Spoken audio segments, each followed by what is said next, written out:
on approximately efficient bilateral trade.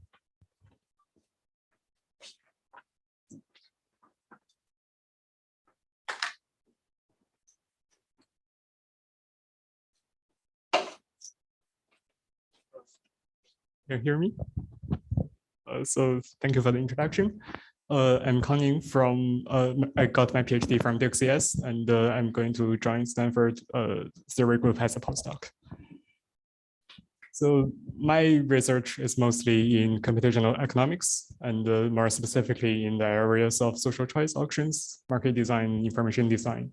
And my research usually provides approximations in the style of competitive analysis on various economic objectives such as efficiency, fairness, or revenue, and so on. So today I'll be talking about a joint work with Yuan Deng, Jieming, Wang, and Sivan from Google Research. And the topic is on bilateral trade. So we look at the following standard bilateral trade model, where we have Sally, who is selling one item to Bob. And Bob has a private value on the item. This V is drawn from a distribution F. And Sally has a private cost C drawn from a distribution G. And we assume the distributions F and G are public information, but the realized value and cost are private to the agents. And we assume F and G are independent. And in this setting, we assume Sally and Bob are strategic utility maximizers. And the goal is to design a mechanism with good social efficiency. So that's the classical bilateral trade setting.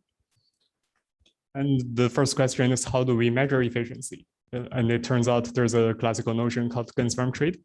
So imagine if the item goes from Sally to Bob, when Bob's value is V and Sally's cost is C, then the society as a whole gains V minus C. So we can say the gains from trade is just the expectation of V minus C times the probability of trading between V and C. So that's the gains from trade. And in order to maximize this gains from trade, we want the trade to happen when V is higher than C. And we want the trade not to happen when V is less than C. And that gives us the benchmark called the first best. So it's simply the expectation of V minus C times when V is higher than C. And we can also define the second best. And the second best considers the constraint that the buyers and the seller are strategic. So we want the mechanism to be incentive compatible and individually rational, and also budget balance in this setting. So they are all natural constraints on a reasonable mechanism. And we can naturally ask the question, are these notions the same? And it turns out they are not. So by the celebrated result by Myerson and Satterthwaite in 1983, they show that sometimes the second best is strictly less than the first best. And one sufficient condition for that to happen is simply when F and G are supported on intersecting intervals and they have positive densities on the intervals. So now we know that second best can be strictly less than first best. We can still ask the question that, can we give a constant approximation to the first best? So concretely, do we know if first best is upper bounded by a constant times second best? And it turns out the particular question was mentioned in several previous works. And there has also been other works on the special cases of this problem. And in our work, we give the following characterization that the second best is at least 10% of the first best. And in particular, we show the following simple mechanism of randomly delegating the pricing power to Sally or Bob guarantees the 10% of the first best gains from trade. And so for example, if we delegate the pricing power to Sally, Sally knows her realized cost and also the value distribution of Bob.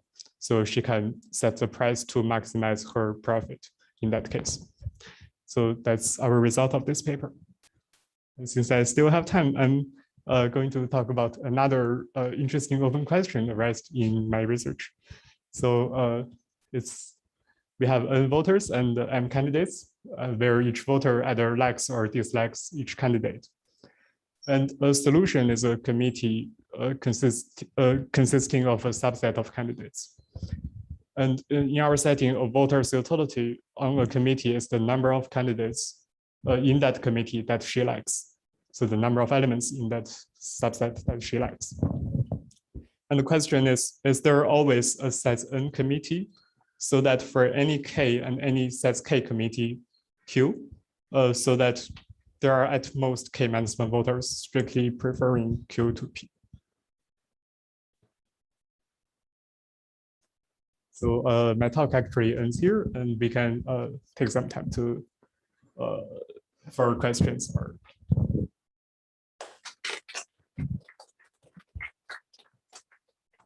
Yeah, thanks for the talk and the nice open question. Any questions? Give us some idea of how you get the 10%. So the question was asking for some idea about how to get the 10% approximation. So the proof is actually very short, and there's no like concrete technique in this proof. It's more of just like simple algebra. But like the problem is probably not very simple, but we don't really have a concrete technique for this.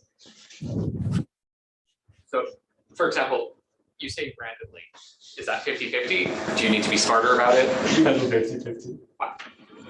We can also do something else, and it's still 10%. Is there an upper bound on the ratio? Some other work give an upper bound with a lower bound of E over 2, so about 1.36 for the gap between first best and second best. And for our mechanism, the current best gap is 2.02. Okay. Can you provide a bit of intuition on why and the negative result on the from 83? So like, okay, if the intervals intersect, then it's impossible. But even if it doesn't intersect, intuitively it could be impossible, right? Because maybe a trade doesn't happen because they're both trying to haggle. Or I think there's some mechanism, like we can just say the mechanism specifies a price. So that there will be a trade if the value is higher than the price and the cost is lower than the price. Oh, they okay, try, okay. And they trade at price. Okay, okay. Maybe I'll ask a question. So any context or motivation for your open problem?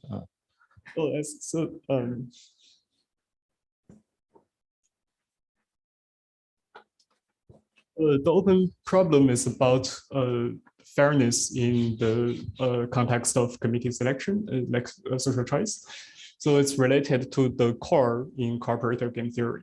So we can look at the question. So it's basically saying we want the solution to be fair to any subset of voters, so that for any subset of voters, they cannot find a better solution on themselves by using their proportional voting power. So that's the idea of this open question. And we actually have some related, like for example, we can give a constant approximation to this thing, but we don't know if that actually exists. Okay, great. Any final question? Very quick question on this. Is this related to hedonic game theory methods for finding partitions of people given people's set of preferences over people they'd like to be in the same committee with, or is entirely different methods? I'm sorry, can you say that question again? Is this related to the hedonic game literature, where you're trying to find equilibrium partitions given everyone's preferences of who they would like to be grouped with? For example, they like or dislike each candidate. Or maybe it's a related method. I was just wondering. I'm actually not very familiar with the Maybe we can chat after. I'm curious. Thanks. But it's, for example, if the solution can be fractional, then it will exist because of some economic equilibrium. Thanks. Great, thanks. Any other questions? Okay, if not, let's thank all the speakers of the session for really illuminating talks. And so we'll break for lunch now, and we'll resume at 2 o'clock.